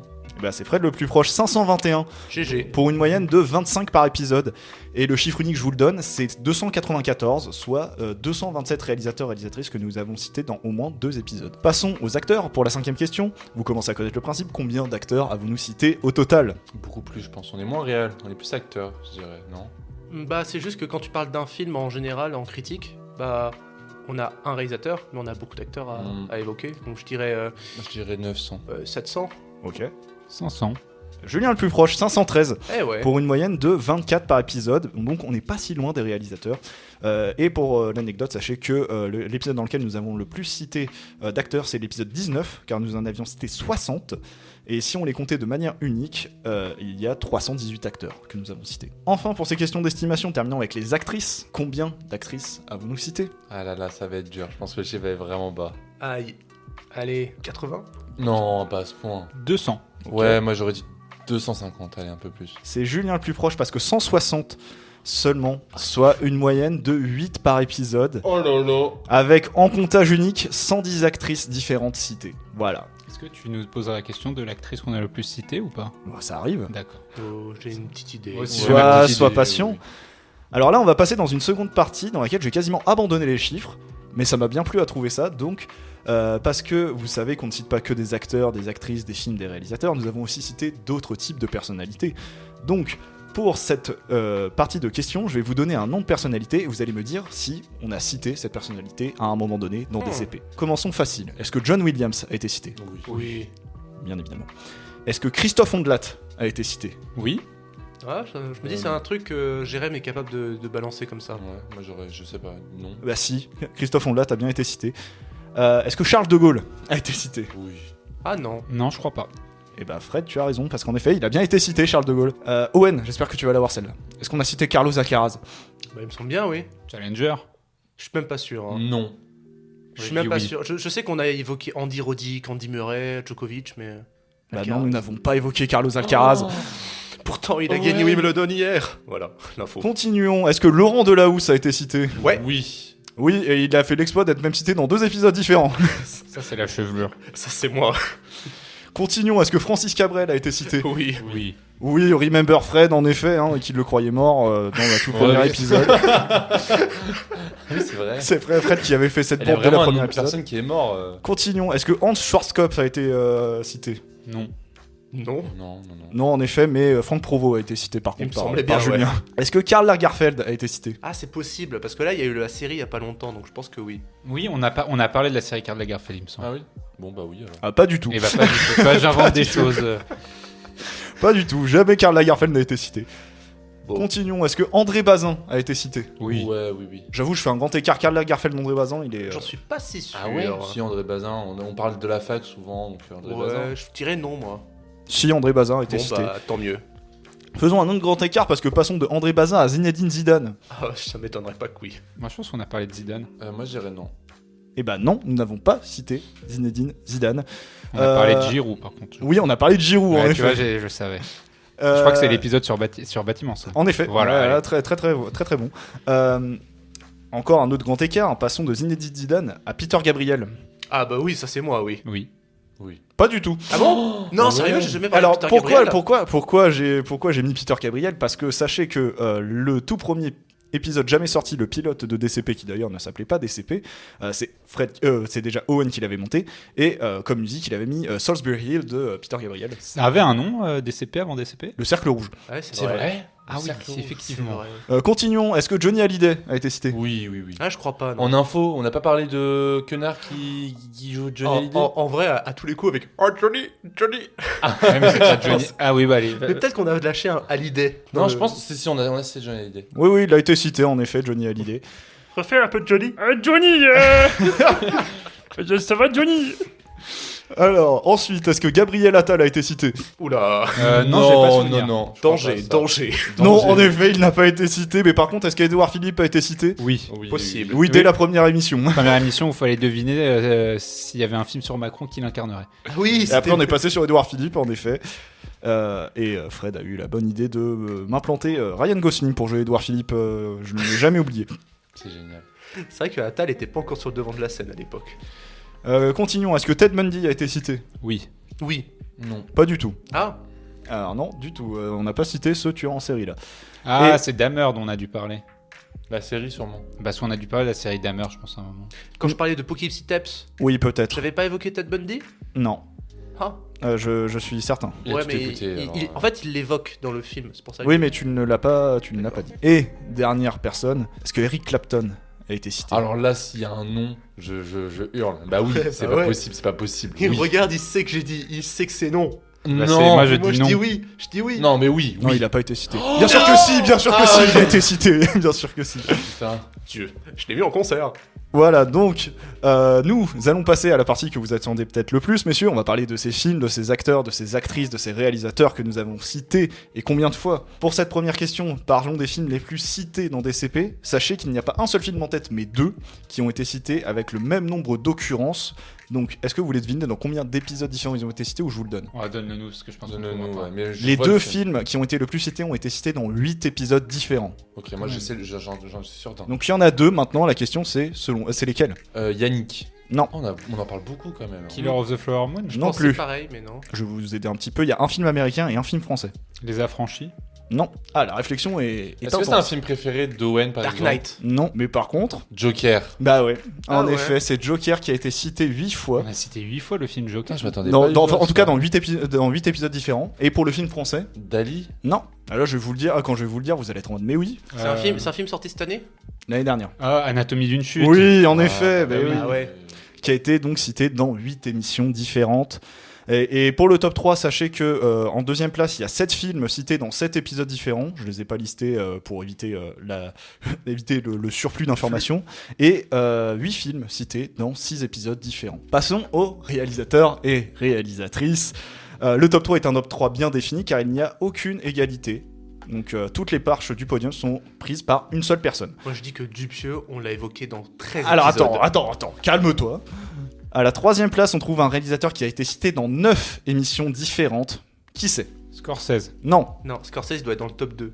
Là, t'es un réalisateur homme ou tout confondu? tout confondu. Nolan. Mais bon, ça m'étonnerait. Bon, je vous le dis, on n'a pas cité autant de fois de réalisatrices dans des émissions différentes. Pas Christopher Nolan. Si, en effet. Ah, C'est Christopher Nolan que nous avons cité dans 9 émissions différentes, qui est 3ème du coup. À la 2ème place, c'est un réalisateur qui a été cité dans 10 émissions différentes. Scorsese. Non, Dupieux. non, Hein? Alors ça veut dire que Scorsese et Dupieux sont pas aussi. Bah ça veut dire que soit l'un soit l'autre n'est pas dans le top 3. Donne-nous un indice. un réalisateur américain. Cameron. Ah, il est canadien. Villeneuve. Non plus. Il est canadien aussi. Ah merde. Clint Eastwood. Non plus. C'est un réel qui a fait des films récents. Alors, il n'a pas sorti de film dans les années 2020, si tu veux. Michael Mann. Non. Aronofsky. Il n'a pas sorti Ah. de film dans les années 2020. Aronofsky. C'est un homme. Ah, David Lynch. Non. Oh. Mais oui, c'est un homme. Non, mais attends, j'essaie de deviner. C'est un singe ou un poisson? Ah putain, Chazelle. Non. Ah bah là je bloque. Bon, je vous le dis. Allez. Vas-y. Quentin Tarantino. Ah, En fait, c'est c'est vrai. tellement obvious qu'on Ah ouais. l'oublie un peu. Ouais. Alors qu'on le cite beaucoup finalement. Bah ouais. Ah ouais, dans 10 émissions différentes. Ouais, mais c'est traite parce que vu qu'on a fait aucune critique de film sur Tarantino. À la première place, on trouve un réalisateur qui a été cité dans 11 émissions différentes. Dupieux. Dupieux. Non. Scorsese. Scorsese, en effet, ouais. Donc Dupieux est même pas dans le top 3. Et donc, sachez que juste après ce podium se trouvent 3 réalisateurs qui ont été cités dans 7 émissions différentes. Ridley Scott, M. Night Shyamalan, dont toutes les citations viennent de moi, je pense. Et enfin, arrive Quentin Dupieux. Parce que Dupieux il revenait souvent quoi. Sur Ouais, la mais fin, je Dupieux, pense qu'il est voilà, revenu. c'est ça. Sur les premiers épisodes, on n'en parlait pas du tout. Et c'est à un moment donné, au moment où du coup Dali est sorti, je pense qu'on en a beaucoup parlé. Et du coup, il y a eu peut-être un effet comme ça où vous avez cru qu'on l'avait Et je pense cité que énormément. en volume de temps de parole sur le sujet Dupieux. Ah oui, je pense que oui, c'est lui qui est bien au-dessus de tout le monde. C'est notre obsession. Passons maintenant aux acteurs. Pour le podium des acteurs, il y en a 3 sur la 3ème marche du podium, et ces acteurs ont été cités dans 6 émissions différentes. Donc moins que les réals. Voilà, mais ça c'est la 3ème marche du podium des acteurs. DiCaprio. Oui, Ouais, je pensais en à effet, DiCaprio. il fait partie de ces 3-là. Donc, il reste encore 2 acteurs qui ont été cités dans 6 émissions différentes. Brad Pitt, Non, Tom Cruise, non, Sylvester Stallone. non, Arnold Schwarzenegger. non, Ryan Gosling. non. Alors, pensez, du coup, il y en a un des deux qui a été dans des films qu'on a parlé, dont on a parlé. Romain Duris. Non, Fassbender. c'est un acteur britannique. Il me semble qu'il est britannique. En fait, c'est juste que je sais plus sa Ah, nationalité. Paul Mescal. Oui. Il est irlandais, je crois, Irlandais, non je sais Irlandais, Paul Mescal. Ouais. Voilà, bon, irlandais. Et enfin, le dernier acteur qui a été cité dans 6 émissions différentes, c'est un acteur américain qui ne fait plus de films. Jack Nicholson. Clint Eastwood. Ton gars là. Tu l'adores. Hein Comment il s'appelle? Putain, c'est chaud. Le dernier des Mohicans. Daniel Day-Lewis. Non. Oh. C'est un acteur que Julien aime bien, il me semble. Il a arrêté récemment. Récemment, il y a 2-3... Ah, Michael Caine. Non. Star d'action. Chuck Norris. Non. Stallone. Non. Schwarzenegger. Non. On l'a déjà dit. Ah, Bruce Willis. Oui. Ah. Donc Bruce Willis a été cité dans 6 émissions différentes. Ça, c'était donc les 3 qui étaient sur la 3e marche du podium. Pour la 2e place et la 1re place, ce sont des acteurs seuls. Donc le 2e a été cité dans 7 émissions différentes. Mais c'est qui? Et c'est un acteur français. Romain Duris. Non. Raphaël Quenard. Oui. Ah bah oui. En effet, Raphaël Quenard, 7 émissions différentes dans lesquelles il a été cité. Et enfin, pour la 1re place, c'est un acteur qui affole les compteurs car il a été cité dans plus d'une émission sur 2 puisque le nom est cité dans 12 épisodes différents. C'est qui? Timothée. Chalamet. Du tout. J'ai vraiment pensé à ça en plus. Je pensais à la même chose avec Du Brad tout. Pitt. Ah bon. C'est un acteur américain. Non. Vieux, jeune. Vieux quand même. On peut le foutre dans la Un catégorie vieil vieux. acteur dont on Vieux parle souvent. français. Non, pas français, non. Ouais, je pense Mais pas américain non plus. Ah, asiatique. Non, Javier Bardem. non, Antonio Banderas. non, Il est japonais. non. Et Julien, ça me déçoit tellement que tu l'aies pas. Ça me déçoit. C'est tellement. son acteur. Fétiche. Je panique. Un Australien. Non. Je vais me sentir nul quand il va dire le nom. Ah non, tu vas trouver. Attends, donc acteur, il est vieux, on en parle tout le temps, il est pas américain. Un Allemand. Non. Il a pas une double nationalité par hasard. Potentiellement, mais bon. Un Chinois. Non. Un italien. Non. Autriche. Oui. Schwarzenegger. Bah oui. Ah, mais merde. Il est américain. Il est Bah, américain. pour moi, il est autrichien. Il est- Ah, mais Ah, il a mais une non. nationalité américaine. Il a la nationalité américaine. Ouais, mais bon, pour moi, je le considérais plus Ouais, comme autrichien. Quand mais- tu m'as dit ouais, je suis déçu que tu l'aies pas, j'ai commencé à avoir un doute en me disant ça serait peut-être Schwarzenegger, mais on l'a Bah ouais. autant cité que ça. Et ouais, dans Ah, plus c'est vrai d'une que- émission Bah, sur 2. ouais, C'est vrai qu'en plus pour la 3e et 2e place, on a dit Schwarzenegger. C'est ça, c'est pour ça en plus que ça me surprenait que vous le redisiez pas. Mais bon, terminons par les actrices. Comme pour les acteurs, il y a 3 actrices sur la 3e place du podium, toutes citées dans 4 émissions différentes. Là, on les a Qui fait. sont-elles? Et sachez qu'elles sont toutes dans un même film dont on a parlé. On n'avait pas parlé d'un couteau tiré. Ah non, en critique, hein. Même pas en rattrapage, je ne sais quoi, pas. Ah, non, en critique. Un film. Zendaya. Oui, en effet, Zendaya. Ah. Et dedans. Bah, Dune. Ah, Donc, Florence du- Pugh. Florence Pugh. Et la 3e. Léa Seydoux. Oui, voilà. C'est toutes les 4, toutes les 3 ont été citées dans 4 émissions différentes. Pour la 2e marche du podium, Emma 2 Stone. actrices ont été citées dans 5 émissions différentes. 2 actrices dans 5 émissions différentes. Bah, Emma Stone. Qui ça? Emma Stone. Non, Ça va être en premier. Hein. Margot Robbie. non, Lily Gladstone. non. Ça va être notre trio à chaque fois qu'on va sortir. C'est français là. Alors, il y a une actrice française. Adèle Exarchopoulos. Oui. Et la 2e n'est pas française. Alexa Demi. Non. Je sais pas, il arrête pas de la sortir. Ouais, pas tout le temps. Qui, pareil, a joué dans un film dont on a fait la critique. Kelly Spiney. Non, sur un film qu'Owen adore. Ah, Anya Taylor-Joy. Voilà, on y est. Anya Taylor-Joy. Ah, mais Et- elle rit beaucoup quand même. C'est Jérémy qui la cite souvent. Oui, sûrement, oui. Sur les 5 émissions différentes, j'ai peut-être dû la citer dans 3. On ne sait Ok. pas. Enfin, à la première place, une actrice est seule en tête, citée dans 6 émissions différentes. Margot. Non. Emma Stone. Oui. Emma Stone, ouais. Margot Robbie donc a été citée dans 3 émissions, je pense. Ah, parce que j'aurais du cru coup, plus. Mais Lily Gladstone, on l'a beaucoup cité aussi, non Je pense non, qu'on l'a pas surtout dans- cité sur l'épisode de Scorsese. Voilà, Non. pas tant Et que sur ça. l'épisode des Oscars. Je vais pas vous faire tout le détail, mais enfin voilà, mon Excel est complet en tout cas. Et si vous voulez savoir un jour si on a déjà cité un jeu, une série, un acteur, une actrice, un réel ou un film. On a parlé de je peux Zombieland. Oui. Bah Alors voilà, ça, donc je te le ça- dis. Voilà, donc ça augmente le score Emma Moi Stone. je te le dis, je suis sûr parce que on en a avait parlé parlé justement. Et Moi, on parlait du 2 aussi. J'ai une autre question puisque tu es un psychopathe des chiffres. Oui. Pi. 3,14, mais après. Décevant. Bah quoi, je peux pas faire plus. Merci beaucoup. Je vous en prie, Un c'était un psychopathe. plaisir de réécouter tout ça là. Quel travail surtout. Quel travail de Écoutez, statistique. 26 heures. Il s'est enfermé dans sa chambre, hein, j'atteste. 26 heures. Ouais. Un teaser total. Non, en vrai, je me suis pas refait les 2 hors série, donc ça enlève 1h20. Mais, Moi, en vrai, voilà. ça doit faire 50 heures de montage en tout cas. Parce qu'une demi-heure, ça me prend 1 heure à monter, en règle générale. Eh bien, arrivons-nous au dernier Joker. De cette saison. Et il est bien.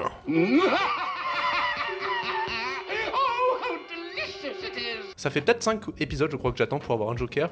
Ah oui. En fait, ça m'a laissé le temps d'oublier tous les Jokers que je voulais faire. Parce que j'ai jamais fait ma putain de liste. Tu m'avais parlé d'un Joker, t'avais parlé d'une idée de Joker. Ouais, je sais, j'ai failli, mais en vrai, j'ai un sujet un peu plus rigolo, je trouve, et un peu plus houleux, et qui va nous mettre un petit peu dans la sauce, les gars. Oh non, non, non, pas pour la fin, pas pour la fin. Attends, donc là, on termine Parce que l'émission, tout s'est bien passé, va et voir- puis là, on est allé voir beaucoup de films au cinéma, on parle souvent des Blu-ray, mais les gars, avouez, on regarde quand même beaucoup de films d'une autre manière. Comment? Le téléchargement illégal. Et ouais, les gars, Ok. quelle est votre fréquence d'utilisation du téléchargement illégal? Et ben moi, j'ai arrêté de télécharger. Oh, Genre vraiment, j'essaie vraiment maintenant de louer mes films 48 heures, de regarder des Blu-ray, de regarder Ah ouais sur les plateformes, d'aller au cinéma. Mais vraiment, je télécharge très rarement. d'accord. Voilà. Bah bravo à toi. Merci. Moi je t'avoue que ma fréquence de téléchargement a chuté parce que je n'arrive plus à télécharger comme avant. Bah c'est génial, le gouvernement a bien fait son taf. On sait pour qui il a voté, pardon. Non mais... Moi l'époque bénite de Darkino pendant le Covid, où vas-y je téléchargeais à balle N'oublierons jamais Tirexo. Tirexo. Tirexo. C'est Jérémy en plein confinement qui m'envoie le lien de Tirexo. Ah oui. Mais Ah, genre, c'est bien. Dieu merci. Non, en vrai, j'ai peut-être Feu pas le droit Tirexo. de le citer, mais Wi-Fi, c'est incroyable. Enfin, YIFY, c'est vraiment le meilleur site Donne le lien exact. de torrent. moi, je fais avec les torrents. Et Ah, vraiment, ouais. ça, c'est incroyable. Il y a tous les films américains, en tout cas. Si je peux citer un de nos profs en licence, vous êtes en licence de cinéma, vous avez le droit. Mais Mais en fait, vas-y, Non, mais en fait, ça te pose dans un statut très paradoxal, puisque d'un côté, tu sais que comment fonctionne à peu près l'économie du cinéma, et tu sais que oui, c'est important d'aller voir les films au cinéma. On est les premiers même à plutôt inciter à aller voir les films au cinéma. Donc d'une certaine manière, à être en faveur du cinéma plutôt que des plateformes, donc être en faveur de la chronologie des médias. Donc en fait, on est en faveur de tout un système qui profite justement au non-téléchargement, c'est-à-dire à ce cinéma très figé à l'heure actuelle, qui est très critiqué par les consommateurs, parce que tu veux voir un film, il est aux États-Unis, il est pas disponible en France, mais paradoxalement, on est aussi les premiers à, si on peut avoir un film de manière gratuite, pouvoir le prendre, mais en même temps, c'est parce qu'on a envie de consommer du cinéma, et quand tu veux voir un film et que tu vas sur tes plateformes, qui sont quand même un coût, t'es abonné à Canal, t'es abonné à Netflix, t'es abonné à Amazon, que le film n'y est pas, ou sinon il faut que tu le loues et que tu le redépenses, si t'as la possibilité de le prendre gratuit, naturellement tu le feras. Mais justement, moi j'allais empiéter sur ce que tu disais en fac, c'est qu'en fac on avait beaucoup de films un peu obscurs à regarder, et je repense à ce film-là dont tu parlais l'autre jour là avec les deux gamins chauves. Ah oui, Tom et Lola. Voilà, c'est le genre de film, va les trouver en format physique ou sur des YouTube. plateformes, et bah voilà. Et en fait c'est quasiment obligé, et moi je me souviens qu'il y a des films très obscurs, j'ai pas trouvé d'autre moyen de les trouver que le téléchargement, et quelque part c'était un peu sauver le film, parce que des films trop obscurs ou qui sont destinés à des plateformes de streaming, mais qui seront du jour au lendemain disparus, sans qu'il y ait de format physique qui se fasse ensuite, justement c'est bien que le téléchargement il existe. Après, ce que je vais dire dans un statut purement juridique et légal n'a aucun sens, parce que je vais te dire, vu que je pars du principe que vu que je suis quand même abonné à plusieurs plateformes, donc je mets quand même un coût dans tout ce qui est le cinéma, c'est pas parce qu'une fois de temps en temps j'ai un film que j'ai chopé en streaming ou en téléchargement que ça va tuer l'industrie du cinéma. Par exemple, moi je regarde jamais de film en avance avant sa sortie en téléchargement. Ouais. d'une part, je fais la même chose, mais de deux, on a été confronté à ce problème sur Late Night with the Devil, qui au final a fait une séance unique. Il y a eu une séance unique un vendredi soir dans des pâtés. Je pense qu'on avait autre chose à faire que d'aller dans un pâté alors qu'on a la carte UGC et de se taper Late Night with the Devil. Dans ces cas-là, oui, le téléchargement est bénéfique pour pouvoir profiter d'œuvres comme ça, quoi. Donc, Et d'ailleurs, je suis curieux, vous avez quoi comme plateforme de streaming? Canal et c'est Prime. Prime Video, c'est moi qui Moi, le je paye. crois que j'ai vraiment tout, quoi. Genre Ah Canal, Netflix, Prime, Disney+, Shadows. T'as HBO Max? J'ai rajouté Max récemment Ah sur ouais. Prime. Ah oui, donc il a tout en fait. En fait, j'ai tout et du coup, je peux tout voir, mais c'est vrai que... Et j'ai même Mubi. Non, on n'a plus Mubi. Mubi, tiens. J'ai arrêté Mubi, mais Mubi c'est pas mal pour les trucs un peu obscurs. Ouais, Mais justement. tu vois, c'est vrai que paradoxalement, en termes de consommation, alors, je ne savais pas définir si c'est le fait d'être passé sur des plateformes de manière légale ou si c'est le fait d'avoir quand même, depuis un moment, une cinéphilie plus chargée. Mais je matais plus souvent des films peut-être intéressants quand je les chopais en streaming ou en téléchargement. Parce qu'en fait, maintenant, vu que j'ai déjà les plateformes, en fait, je regarde ce qu'il y a sur les plateformes. Et des fois, c'est un peu, pas par dépit, mais bon, il y a ça, bon, bah, je vais regarder ça. Alors qu'avant, vu que j'avais pas T'allais toutes le les plateformes, chercher. j'allais plus chercher tel classique, tel truc à aller Ouais. récupérer. Là, s'il n'y a pas sur la plateforme, je dis, bah tant pis. Ça, c'est ça le vrai truc horrible des plateformes, c'est qu'en fait, t'as tellement de contenu que tu sais pas quoi regarder. Effectivement, le téléchargement, tu vas chercher ce que tu Ouais. veux en fait. C'est ça, et le téléchargement, moi je sais que j'ai beaucoup fait ça pendant mon adolescence parce que j'ai découvert ma cinéphilie pendant l'adolescence et je téléchargeais à balle, et donc du coup c'est ça qui a aussi... sans ça en fait, puisqu'il n'y avait pas de plateforme de streaming, j'avais pas tant de Blu-ray autant que j'ai maintenant, donc c'est ça aussi qui m'a permis de développer mon goût pour le cinéma aussi, donc au final ça peut... Alors certes, je m'en rendais pas compte, et même là maintenant je me dis mais voilà, je tuais un peu l'industrie en faisant ça. Mais franchement, maintenant, je pense que j'ai largement rattrapé le truc, tu vois. Moi, Dieu merci que ma mère ait téléchargé Terminator 1 sur Emule à l'époque. Vous vous rappelez des DivX? Aussi. Les DivX, vous avez connu Ça les me dit un DivX? truc. Bah moi, mes premiers, par exemple, les Spider-Man, je pense au Spider-Man 2, par exemple, je l'avais sur DivX. C'est-à-dire qu'en fait, c'était plein de petits CD gravés, mais c'était des Ouais. CD pirates, en fait. D'accord. Donc CD où un film dessus était gravé. Donc à l'époque, tu téléchargeais directement sur un CD pour avoir ton contenu, puisque tu n'avais pas directement le fichier Move ou Ah ouais. WAV ou ce que tu veux. Et du coup, il y a pas mal de films, je me suis tapé en DivX. Les légendaires. Ouais, j'avais le retour de la momie. Et en fait, genre, va comprendre pourquoi ma mère, elle avait écrit La momie, le retour. Du coup, ça changeait carrément c'est ça, la vibe. tu gravais le nom du film, ou moi j'avais ça aussi pour des jeux sur la Wii, tu gravais au feutre Velleda là sur ton disque, C'est ça. et tu savais ce que t'avais. Moi, j'avais pas ça avec les jeux, mais par contre, avec les films, ouais, j'avais vraiment ce... Et t'avais la pochette avec tous Ouais, les voilà. Ouais. Moi, souvent, c'était mon oncle qui me faisait ça. C'est souvent les oncles qui font ça, j'ai l'impression. Moi, j'ai acheté ça sur le marché noir. Oula. Genre, en gros, non mais le marché noir. Genre, Mais moi, je vous dis, après ça, on va avoir Adopi au cul, les gars. hein. J'étais au marché, t'avais un mec vraiment qui avait aussi des CD gravés avec des Ouais. petites images imprimées. Et donc ma mère avait acheté une sorte de petite comédie romantique de merde. On avait mis le film et en fait c'était Attaque de bloc. T'es trompé le gars. Moi, une fois, j'avais voulu regarder Shrek 2. C'était pas Shrek 2. Voilà, c'est Oh ça, non. j'allais y venir. Souvent, en plus, il y a des cons qui s'amusaient à changer les noms des trucs, tu savais pas sur quoi tu téléchargeais, tu mettais je sais pas combien de temps à le télécharger, au final, je tu crois te tombais sur un truc dégueulasse. Ouais, je crois qu'Owen est tombé sur. Shrek 2. Non, c'était pas du tout un truc en rapport avec Shrek, c'était autre chose. Mais ma mère, C'était l'âne et le dragon. ma mère, elle a entendu les bruits, elle est arrivée en trompe, elle m'a caché le truc. J'étais en mode, qu'est-ce que j'ai vu? T'avais quel âge? J'avais 6 ans, mais j'ai rien Oh. compris. Mais nous on a de la chance quand même d'être à Paris, d'avoir vraiment eu tellement de cinéma, tellement de séances spéciales que c'est vrai que télécharger, je pense qu'on si on le Il y a faisait moins besoin. vraiment constamment, ce serait vraiment un peu honteux. Moi, j'étais en Bretagne, donc. Je pense Ouais. qu'il y a pas mal de gens qui se contentent de Netflix, hein, Hmm. comme il faut. Mais en même temps, comme disait Jérémy, moi c'était pareil quand j'ai commencé à regarder des films, les plus gros classiques. Moi, mes parents sont pas cinéphiles, donc à part des cassettes de grands films populaires, Mission comiques, Cléopâtre. voilà, tout le des monde trucs l'a un eu. peu connus, voilà. Il y avait rien. C'est-à-dire qu'en fait, si je voulais trouver moi-même des films, il a fallu que j'aille les télécharger de moi-même. Et donc, Ça. paradoxalement, c'est parce que on a téléchargé de manière illégale qu'on est devenu des consommateurs légaux de cinéma. Hmm. Et j'empiète justement sur l'autre moyen qu'on avait maté de films avant, mais ça n'existe plus. C'était la location de DVD. Parce que moi, c'est comme ça. Jamais fait ça. C'est le jour, moi, où notre vidéo future a annoncé qu'ils allaient bientôt fermer, que ma mère s'est jetée sur Emule. Ah, j'ai jamais eu ça de truc de location. C'était les de DVD, jamais VHS, fait ça. ouais, on les louait. Trop bien, les gars. Ouais. Mais c'est vrai que la location n'est pas passée à la location de DVD. Il y avait la location de VHS, Mhm. la location de DVD, à part en bibliothèque. Il n'y a jamais eu C'est vrai. C'est vrai que de moi, boutique dédiée vraiment au DVD. Moi, je louais beaucoup en médiathèque, mais par contre, oui, le vidéo futur que j'avais, c'était beaucoup de DVD que je louais. Le DVD de la Mutant, toute Freddy les Griffes de la nuit, il me faisait peur. Genre, la jaquette me faisait peur. Mais je pense Vidéo Club là à Paris, le truc où Combini font leur émission avec des DVD que tu peux louer, c'est le seul, je crois Ouais. qu'il reste finalement. Je crois bien. hein. Ouais, mais ça fonctionne parce qu'ils ont cette aura un peu vintage, un peu. Mais c'est tu ça. peux en avoir qu'un seul qui survit. C'est ça. C'est ça. Et puis, bon, en vrai, va aller chercher ton Blu-ray comme ça, le louer, le ramener le lendemain, c'est un peu chiant maintenant. Donc, du coup, autant les acheter. Et le marché de l'occasion est tellement vaste, en fait, que ce soit surtout au niveau des DVD, Blu-ray un peu moins. Mais en fait, le marché de l'occasion est tellement vaste.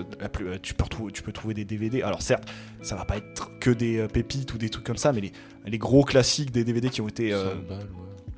Mais même pas des DVD qui ont été édités des dizaines de milliers de fois et ils vont être à 1 euro et puis voilà. Moi, j'ai en tête d'avoir acheté 10 DVD à Easy Cash pour 2 euros. Hein.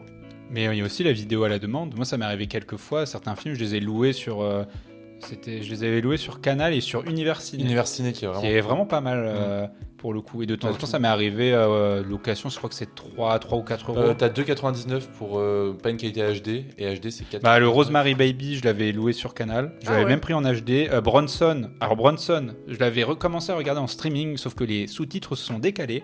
Du coup, dans l'urgence, je l'ai repris en VOD. Et Jour de colère de Dreyer, je l'avais vu sur Univers Ciné en VOD parce qu'il était introuvable ce film. Moi, c'était Thomas est amoureux, un film screen movie des années 2000. Et récemment, je me suis maté Shoah, genre les 2 premières parties. Et je trouvais pas, du coup, j'ai regardé sur Univers Ciné. Je voulais le mater aussi. Moi, ça me fait penser à Inglourious Basterds que j'avais vu à l'époque en 2013. À l'époque, on regardait beaucoup sur Papy Streaming avec ma mère. Ah oui. Et en fait, il n'y avait pas de sous-titres. Et toute la scène où ça parle allemand au bar, on n'a rien compris. Mais on a bien rigolé à la fin quand il s'est fait flinguer la bite. C'était un pote aussi qui m'avait conseillé un site pour la série. C'était assez cool, c'était SR Stop. Putain, je dis que des noms, c'est pas cool. On va se faire un peu. On va avoir Adopi au cul. Hein. Ouais, ok. Parce que série, on en parle pas Mais beaucoup. techniquement, en fait, si tu as les DVD, tu as le droit de faire du streaming. Parce qu'en fait, Tu as le droit de streamer les films que tu possèdes. Ah, mais comment il sait Adopi s'il te chope? Non, pas ça.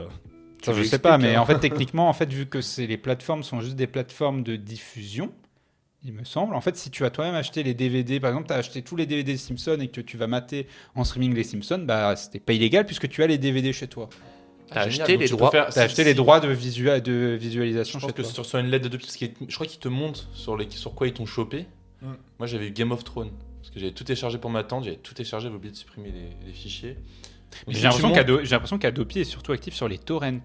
Ouais, c'est ça. Ouais. Moi, ah oui, c'est vrai qu'on parle de streaming, moi je suis très torrent. Ok. C'est une autre méthode, mais qui est beaucoup moins utilisée maintenant. Bah, tu t'appropries le truc et tu peux l'avoir sur un disque dur et voilà quoi. Moi, j'aime bien parler de téléchargement, c'est rigolo. Sacré sujet pour une fin de saison. Hein. C'est les rares fois où je... Télécharger, n'allez plus au cinéma. Non, Hein non, quand même pas. C'était ça ton idée, non? De quoi De télécharger depuis d'aller au cinéma. Enfin, c'est ce que tu voulais dire. Ah non, moi je disais... Ah bah tu m'as fait oublier ce que je voulais dire. Non, C'est une des rares fois dans ma vie où je frôle avec l'illégalité. Pirater, c'est du vol. Le vol, c'est mal. Voler une télévision, jamais. Voler une voiture, jamais. Voler un film, jamais. Moi, ça me faisait peur, cette pub quand j'étais petit. Moi, ça me faisait Mais marrer. le truc un peu con, c'est que du coup, tu t'avais ça sur les DVD. Techniquement, tu l'avais payé ton film, donc c'était pas ça. C'était Mais moi, je me demandais petit. toujours ce qui va arriver à la fille au début, parce que la fille, elle fait son téléchargement, elle part en cours. Ben, moi, je me dans ma tête, quand j'étais enfant, je disais, mais quand elle va rentrer chez elle, il y aura la police et tout, elle va aller en prison. Moi, ça m'a traumatisé. Mais quel film l'a téléchargé aussi, merde. C'est bénéfique si tu veux enrichir ta cinéphilie au début, quoi qu'il arrive. Et c'est bénéfique pour certains types de cinéma. Qui sont très peu distribués, qui sont très peu trouvables. Je pense qu'à long terme, ça donne des exemples comme nous. La majorité des films qu'on voit, c'est soit au cinéma, soit sur des plateformes, et tu vas avoir peut-être 20% de la consommation qui va passer vers du streaming ou du téléchargement. Encore moins maintenant. Pour moi. Mais aujourd'hui, je me souviens qu'en 2013, par exemple, les gens disaient waouh, regardez le nombre de téléchargements de Dark Knight Rises. Ça fausse les chiffres d'entrée. Aujourd'hui, c'est plus vraiment le cas, tu vois. On met plus sur la faute du téléchargement l'échec de Furiosa, par exemple. Non. Je pense qu'on a déjà bien parlé. Franchement, sujet intéressant. Je m'y attendais pas quand tu l'as balancé, mais. Owen a le mot de la fin de DCP saison 1. Moi non plus, je m'y attendais pas en lançant cet épisode. Hein. C'est vraiment l'idée, elle a popé dans ma tête en milieu d'épisode. Je suis en mode hey. Non, si, t'as un dernier truc à faire. Qui c'est qui aura le premier Joker de la saison 2 ? À la saison 2, et il va avoir bien le temps d'y réfléchir. Et c'est toi, Jérém, qui Oh, va merci. avoir le temps d'y réfléchir. Allez. Vu que tu sais jamais trop, Non, bah, je le trouverai en plein milieu de l'émission qu'on enregistrera à la rentrée. t'as 1 mois et demi. Je vais faire autre chose pendant mon mois et demi quand même que de préparer le Joker. Il y a des vacances un peu. Hein. C'est les vacances. On va se quitter là-dessus, les amis. C'est les vacances. Nous, on Bon fait été un à petit vous break. tous. Mais vous pouvez toujours nous retrouver sur les plateformes de streaming, sur Spotify, sur Deezer, sur YouTube. N'hésitez pas à mettre des petits pouces, à mettre des petits commentaires si jamais ça vous fait plaisir. Puis de toute façon, nous on se revoit dans 1 mois et demi. On sera toujours sur Instagram. On vous fait des grosses bises. Bonnes vacances, bronzez Bonnes bien. vacances. Ciao. Et on se retrouve à la rentrée. Salut! Salut. Allez mater des films quand même.